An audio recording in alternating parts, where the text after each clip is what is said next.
You know, I get why you do this. I just don't like it.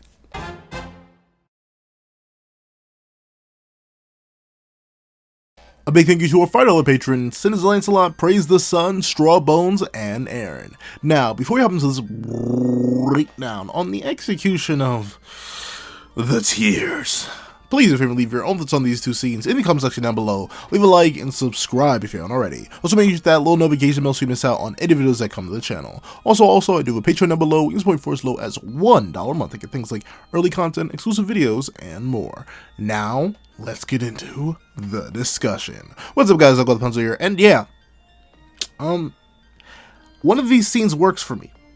The other one doesn't. Now, the thing is, right, with Gawain and Escanor, in their tear moments, like the where they straight up break down crying because, you know, they got beat. There's just general things about them that makes me wonder at first, which is why it took a while for me to make this video, why I liked one so much and I didn't like one that much at all. And I think I finally realized what it is. I just don't like the execution of it. Like, ironically enough, I think that's the most basic issue. I think just how Nakaba created the panels threw me off, and like threw me off horribly. How he created the panels, how he decided to continue from the point of the crying, and the background that got us to the crying. So let's talk about that, starting with obviously the beginning and the background.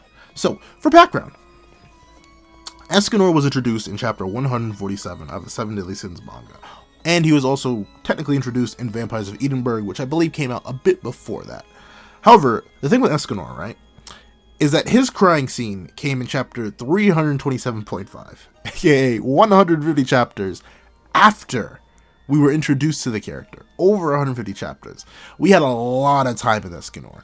And really, what this crying moment did, or what it was meant to be, was an explanation to some certain weird moments that were still good, but had happened in the past. The main one that I link this moment directly to is the moment in the fight with Zeldris when he's in the one and he says, "I fight for my friends."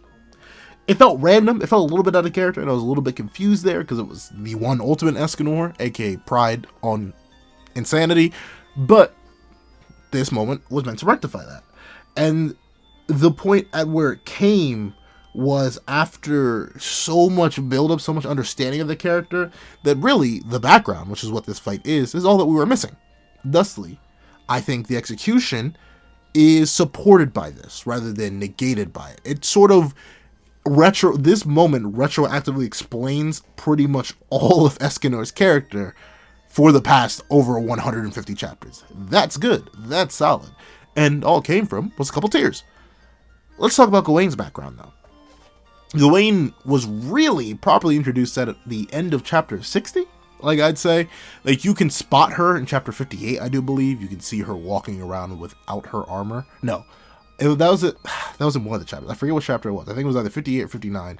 People were calling it out in the comment section too. I was just too slow to realize it. But Gawain actually does, like, quote unquote debut earlier, about 2 chapters earlier, than her actual, like, full body reveal, which is at the end of chapter 60.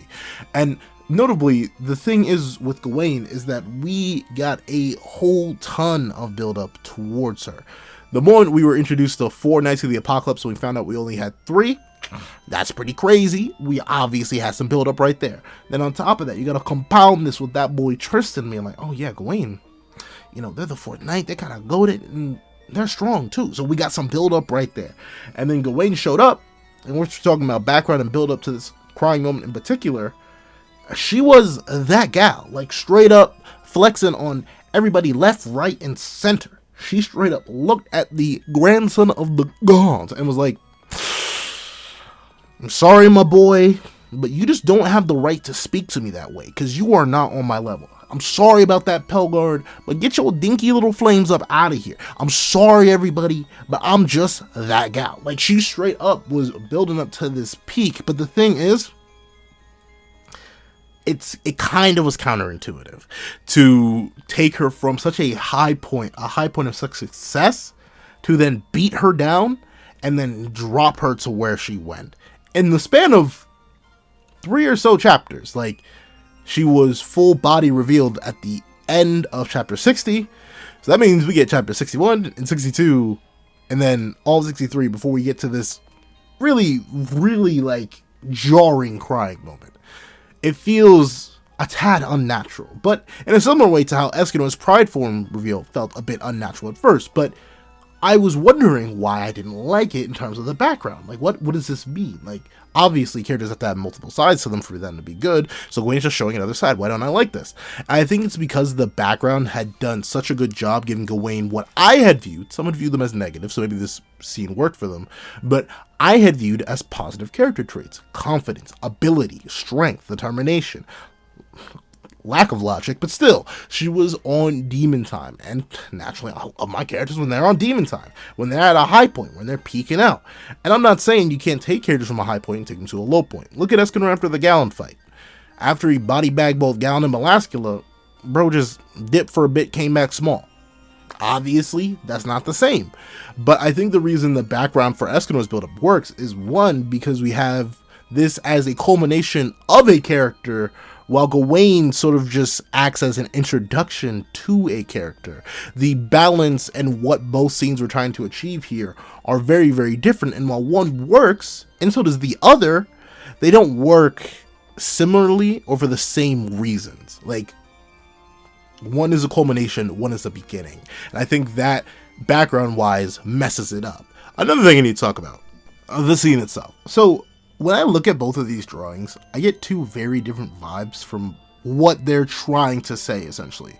When I look at Escanor staring up at Meliodas, who has his foot on his throat, and he's literally bleeding out and tears are streaming from his face, but he seems almost calm, like accepting.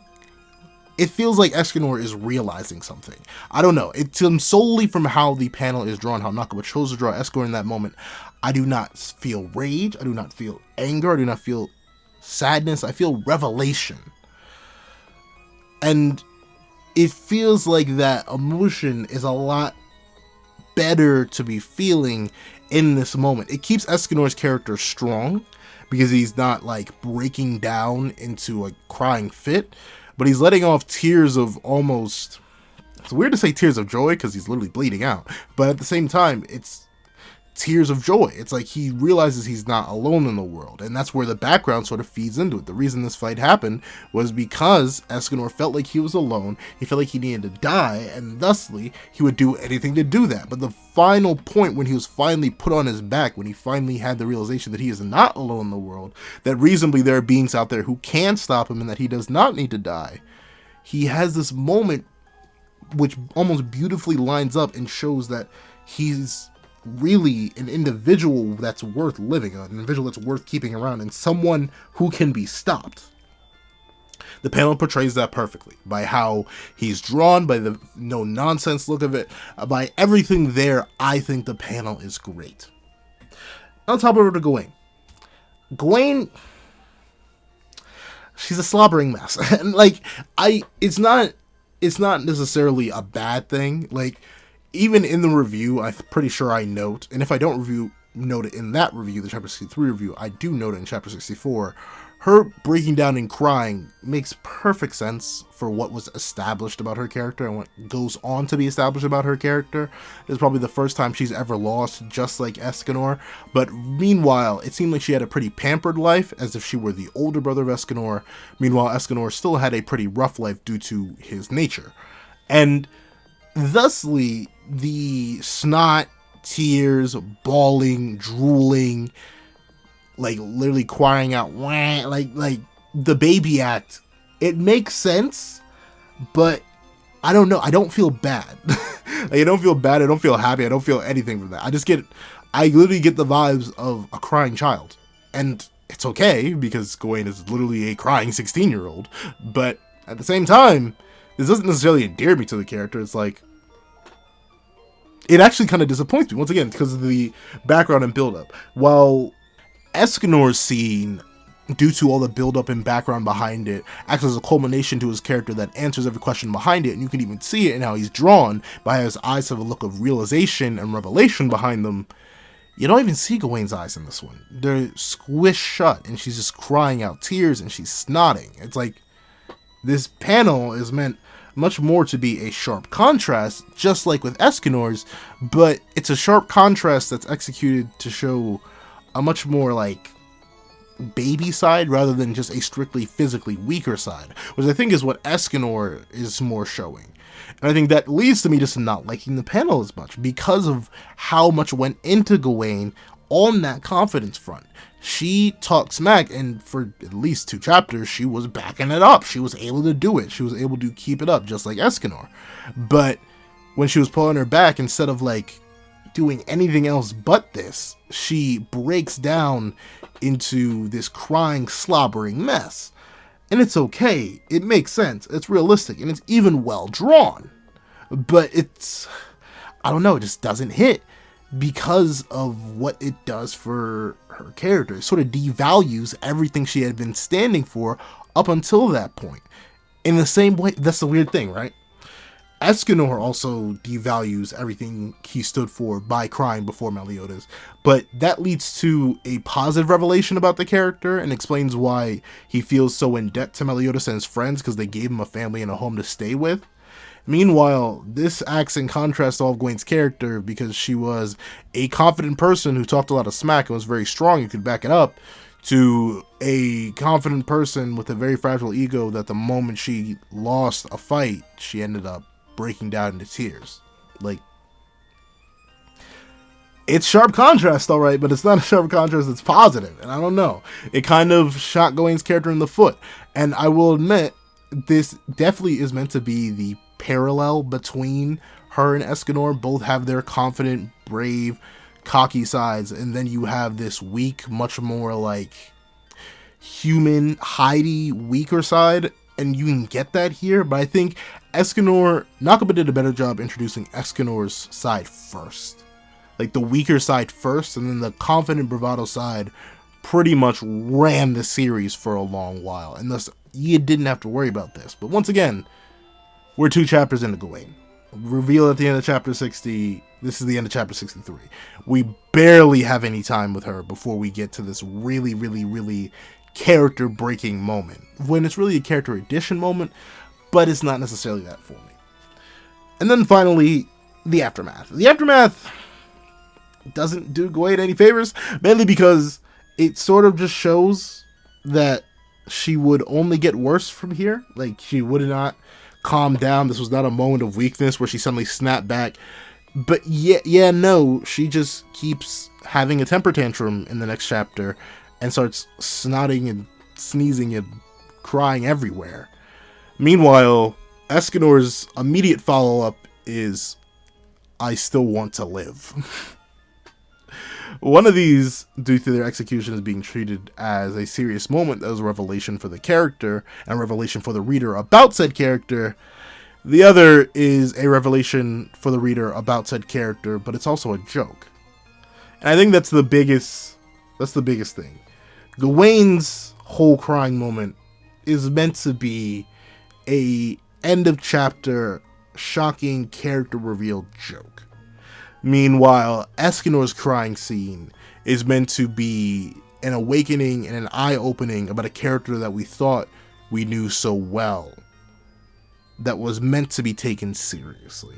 And I think that's the importance of execution at the end of the day, right?